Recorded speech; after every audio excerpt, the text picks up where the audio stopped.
ما هم بأمة أحمد لا والذي فطر السماء، ما هم بأمة خير خلق الله بادئا وانتهاء. ما هم بأمة أحمد لا والذي فطر السماء، ما هم بأمة خير خلق الله بادئا وانتهاء. ما هم بأمة أحمد. إيصاله سبحانه. الأخ ثائر من العراق، تفضل باختصار. تفضل. السلام عليكم. عليكم السلام، أهلا. نبارك لصاحب العصر والزمان ومراجعنا العظام لسماحتكم ذكرى ولادة نبي الله محمد صلى الله عليه وآله. صلى الله عليه وآله. شكرا. صلوات عندي الله. ثلاثة إلى سماحة الشيخ. تفضل.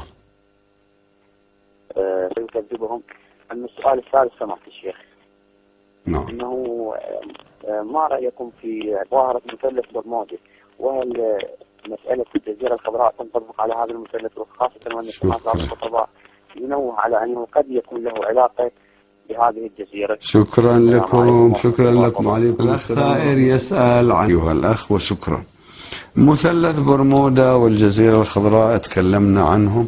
مثلث برمودا منطقة مقابل فلوريدا، وهذه فيها ظواهر غير طبيعية، ما عندنا فيها نص، لكن يقال أنها هي مصنع للأسلحة للإمام المهدي سلام الله عليه، كاحتمال محتمل.